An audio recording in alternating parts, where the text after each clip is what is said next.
Hello, and top of the day. Today is December 15th, 2022, and it is 9:21 a.m. Yo, this is so freaking crazy. But everything is just, you know what I mean, more and more coming clearer and clearer and clearer and clearer for me. You know, just thinking about like my situation and the predicament that I have been placed in.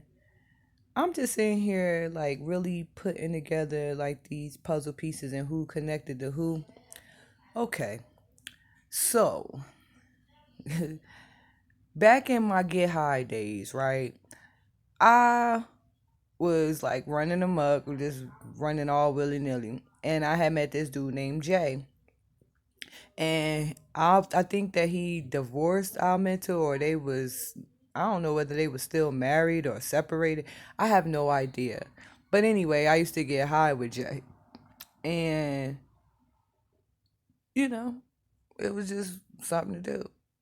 And one day, my neighbor in the Valley Gardens, she had caught wind somehow that I was hanging out with him. What I didn't know was that Iris Starks, was fucking with Jay on the low because Iris Starks was married to Curly Starks. So one day, like Iris, she tried to like confront, like she used to like watch at my every freaking move, like every time I would go over to the building or whatever, cause Jay used to hang out with Red and Elsie and fucking Nate and all of them and Dottie, all of them in the Valley Gardens or whatever. So she was like standing, like she'd be in the kitchen window watching me or come outside when she see me walking. Like she would watch my every freaking move. So one day, like I noticed that she had like this whole freaking attitude or whatever, and she was like trying to shade me or some shit. I don't know what the hell that shit was about. Bottom line is, ultimately, I winded up going to her fucking husband and telling her husband, like, yo, your wife got an issue with me. She got her ass on her shoulder over there because I had went to Iris' house a couple of times to go get high with her. But this was before, like, she had found out that I was, like, going to go see Jay or whatever. So when she found out, like I said, she was like trying to shade me or whatever, like coming like real slick and like, just being real negative about herself. So I had winded up going to her fucking house and telling her fucking husband, like, yo, your wife is fucking Jay. Like, you sitting here, because I don't know what she was telling her husband or whatever about the gripe or whatever, but Curly used to be a maintenance man at the Valley Gardens, him and LC and fucking little short ass ugly midget at one time. But anywho, L and fucking LC and fucking Curly was the maintenance dudes over there at that time or whatever. So, they knew my grandmother and everything. So, like, she, like, started, like, threatening to tell my grandmother, like, that I was getting high and all this other shit. Like, I was high. Like, motherfuckers could see that it was a big dramatic change within me. So, it wasn't no fucking secret. So, like, how you gonna sit here and hate on me and you a whole married woman creeping off, dipping off, trying to go get coke and shit from fucking Jay or go get it from Red or Nate or one of them and have a whole attitude with me type shit. So once I had told Curly what was going on, I don't know what the hell happened with them. I just stayed the fuck away from Iris. Now, that's that. Because Iris pissed off that I went to her husband to tell her husband what the fuck was going on, because you ain't about to keep coming at me sideways. Like she a whole older woman or whatever. But you ain't about to keep coming at me sideways over some dick that ain't even ours. You know what I mean? At that time, like, fuck. So, and you living with your whole husband and shit, got a whole married life going on in the same fucking apartment complex, and you want me to sit here and be fucking scared of you? You got me fucked up. So, don't know what happened after, I had let it be known what the fuck was going on. Because, like I said, I stayed away from him. Now, the irony of this shit is Iris got an older daughter named Lakia Stewart. And she had Pooh and C. Curly Jr. Lakia was was messing with Debbie Martinez, which was a co-worker of my mother's, because my mom and Debbie both worked at Walmart together. Now, because I know my mom got a hard on for me, and my mom ain't never liked me, and I'm accepting to that. I know that somewhere within them years that my mom and Debbie was fucking cool and shit like that, my mom done put a bug in one of their ears because Lakia worked for the Dyfus building in Asbury. So, yeah.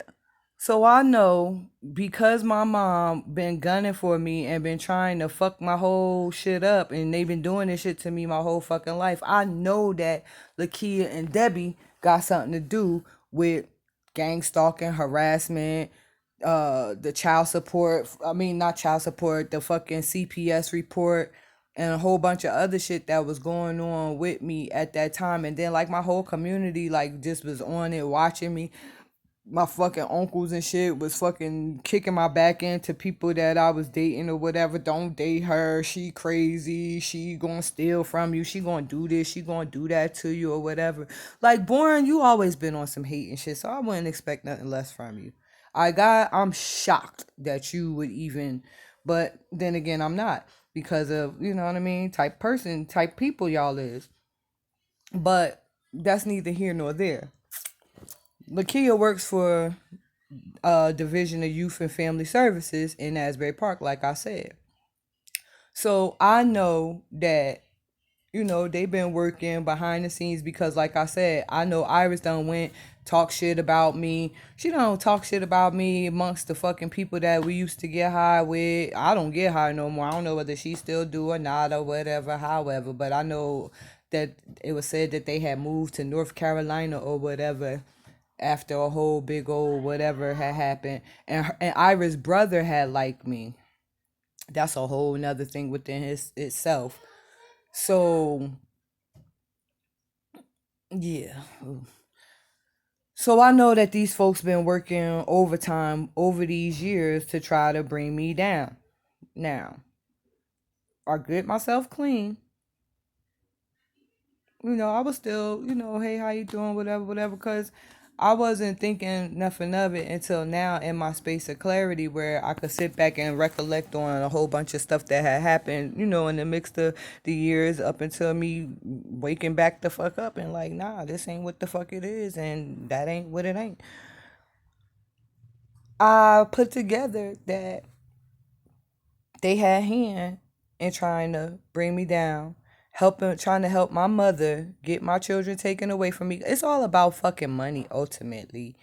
And like, there's been life insurance policies and shit like that was placed on me. I got a contract on my head. You trying to fucking kill my children and shit. Y'all got motherfuckers trying to off my son. Y'all didn't want me to be able to get myself together so that I can come and clear karma that I had to be able to, be the best version of myself and be able to rebuild my foundation with my children so that they don't have to live the same type of lifestyle that I lived growing up. And I'm trying to be a better person for myself and for them. And because motherfuckers didn't take the initiative to do that shit for themselves when they had the opportunity to, but instead so focused on what the fuck I got going on because they so wrapped up in money hungry motherfucking issues and shit like that, that's what they chose to do with their time. I didn't choose to do that with my time, and that don't have nothing to do with me. But what I do know is they had a hand in trying to help my mom to bring me down. You know what I mean? Like, it's just so fucking gut wrenchingly disgusting because like I said, when me and my mom was living in Salem before we had moved to Salem, like I said, we had went to Freehold so that I can do the joint custody thing with my mom so that she could fucking upgrade her Section 8 vouchers so that my children would be able to have a bedroom. And it was a house and a nice big ass backyard and shit. And then we went down to Salem because my mom's sister, Auntie Karen, and her people and my cousins and shit lived there or whatever. It was like countryside shit. But the whole while we was there, like, my mom didn't even want to fucking go to work. So when I was blessed to get a job, because when we was in Asbury, I couldn't get no fucking job. And I know now that it had a lot to do with people calling in and getting me fired from my job, and saying this and saying that, and just putting all type of negativity out there in that area or whatever. So it was hard as fuck for me to find a job, and they was trying to break my spirits for me not to want to move forward. So when we moved to no, I had got a job at Excelsior Medical. Star fucking Harris worked there with me too. And that was a whole, I know that I was set up to be fired from there too. Cause all of them was in on it, and all of them was getting paid to motherfucking try to keep me stuck and stagnant. Star is the one that even introduced me to her cousin Adrian. You know what I mean? And then like I see how all of that shit unfolded. But anyway, I say that to say, like, y'all put in all of this hard work and dedication. Y'all got the whole community involved. Y'all did all of this shit. Y'all done went and got power of attorney over me, saying that I was mentally incompetent to take care of myself. I'm a danger. Oh, whatever the fuck, whatever it is that y'all done went and said or whatever. It really, whatever. Don't even really matter too much, because every last one of y'all that went and had to freaking click up in groups and shit, y'all a bunch of bitch ass pussies. I'ma say it like that. And it is what it is.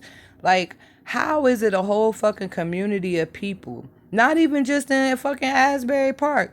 Motherfucking Salem, New Jersey too, because my aunt and all of them, they had a fucking investigator come to the house, and I'm like, an investigator? I ain't never had no person come and try to investigate some shit when it comes to, I think it was like food stamps or some shit like that. But I had went and closed my case down or whatever, and then my mom had put them on a grant with her or whatever, and I was still working. So I don't understand how they thought that it was gonna be okay to employ a fucking politician that lived right next door to us, which was Mr. and Mrs. Johnson. Then right across the street it was a pastor, they call him Frosty, but his name was Glenn, and his wife Miranda. And we was on a dead end street, but y'all had these people watching me. You had my cousin Tamika watching me, cousin Frank Fallon, and Felicia. Mr. E was driving me back and forth to work, and then all of a sudden he couldn't take me back and forth to work because he got mad that I had said something to my mom like, yo, I think Mr. E is cheating on Auntie Karen because he always out of town and he always this and that, whatever, whatever. Don't even have nothing to do with me, but I really don't care. I just can't help what the fuck I observe and what my brain perceives. So, whatever. And so it had became an issue to where now I can't go back to the warehouse that I was working at, because it was I had 4 days on at that job and 3 days off, and the 4 days was my 40 hours for that week, for that work week, because it was 10 hour shifts.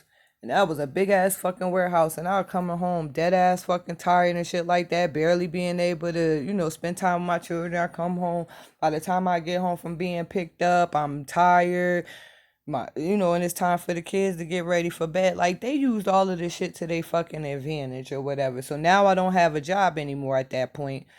And I got my mom, I don't have money for this, money. But all these times she hollering she don't have no money while I was working at Jet, she wasn't getting no fucking job or nothing, because she was telling me that she was gonna go see about her fucking health. Now we in fucking small ass fucking Salem or whatever, and the type of shit that she needed to do for her health, it was out of town, to where she would have to go and travel. And it was only one fucking bus that went throughout that whole like from one end of the town to the next end of the town. And then it was the bus that went from where we lived at to Philadelphia, where you could catch the other connecting buses and trains and shit.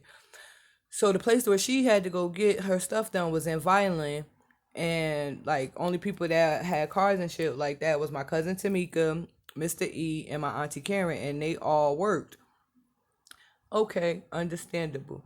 But like, when I had started like deciding that I was ready to get the fuck away from there and shit like that, my mom knew that I had to go to the Salem courthouse to put in the paperwork so that I could get the custody switched back full to me. I had fucked around, got on the bus, and went all the way to Freehold for no fucking reason, wasted a whole fucking day or whatever. But then when I came back, I had took off of work early, and I had went down to the courthouse and I had filed. So after I had went and filed and shit like that, I think I waited a day or two, and then I notified my mom like, "Yo, it's gonna be some court papers coming to here to the house for a court date so that we could go back and switch the custody." My mom all in her feelings and shit like that.